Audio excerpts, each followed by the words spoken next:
expect your watch to perform at any given second. You expect your watch to be there when you need it, at the right time, all the time, no matter what. And that's exactly what I.N.O.X is all about. And that's exactly what we wanted to express with this new exclusive I.N.O.X Naimaka collaboration. This collaboration underlines the uncompromising level of resistance and versatility of the I.N.O.X collection. It also reinforces the idea that an I.N.O.X watch is ready for an everyday's adventure, which is our brand promise.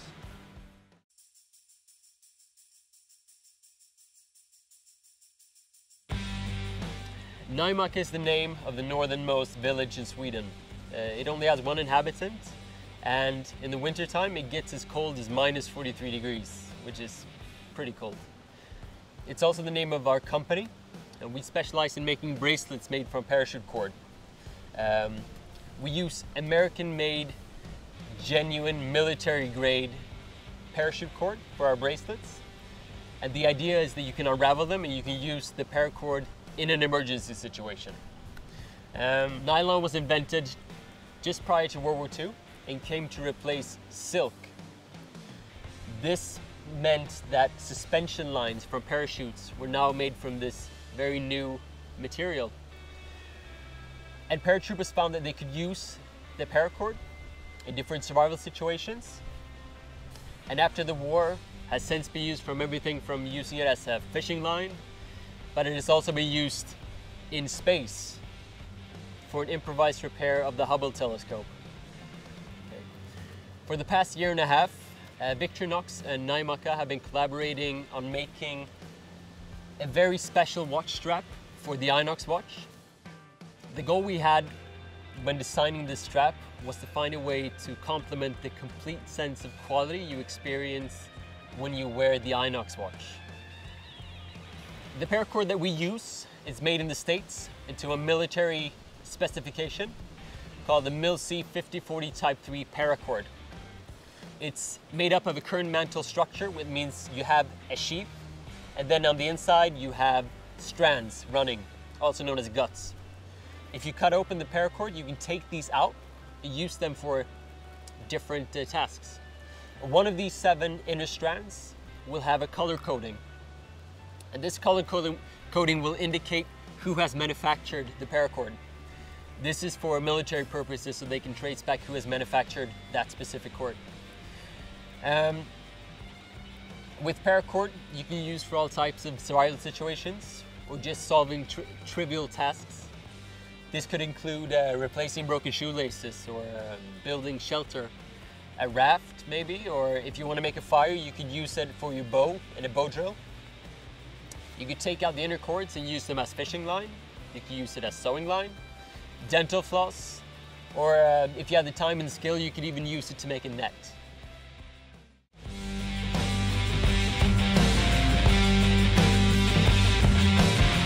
Yeah, so what I'm going to try and do is use the paracord within the Naimaka watch strap and see if I can use it for some improvised fishing.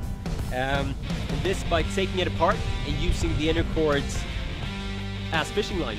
So I need to find a stick that could be suitable. And this will work perfectly.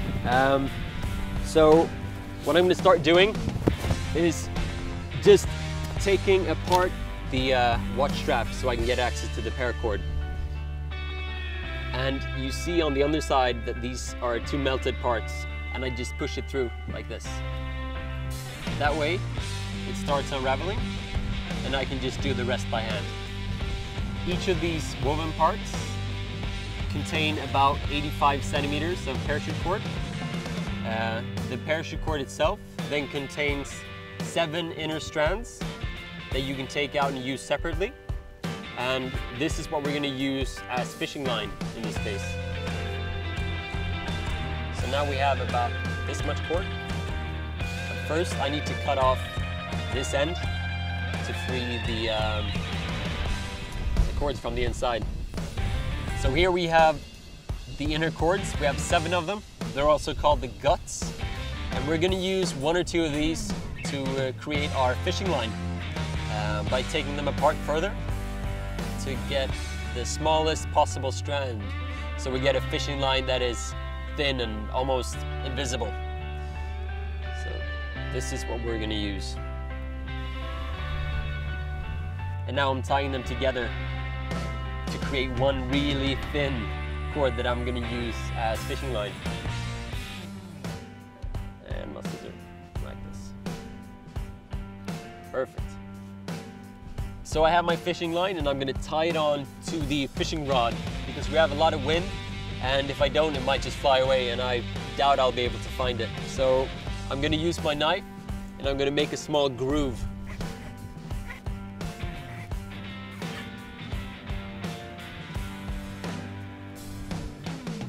So now we're finished with the fishing line. Now we need a hook, and I'm just gonna use a small piece of wood like this to make a sharp stick on both ends. So 5 minutes of work later, you'll end up with something like this.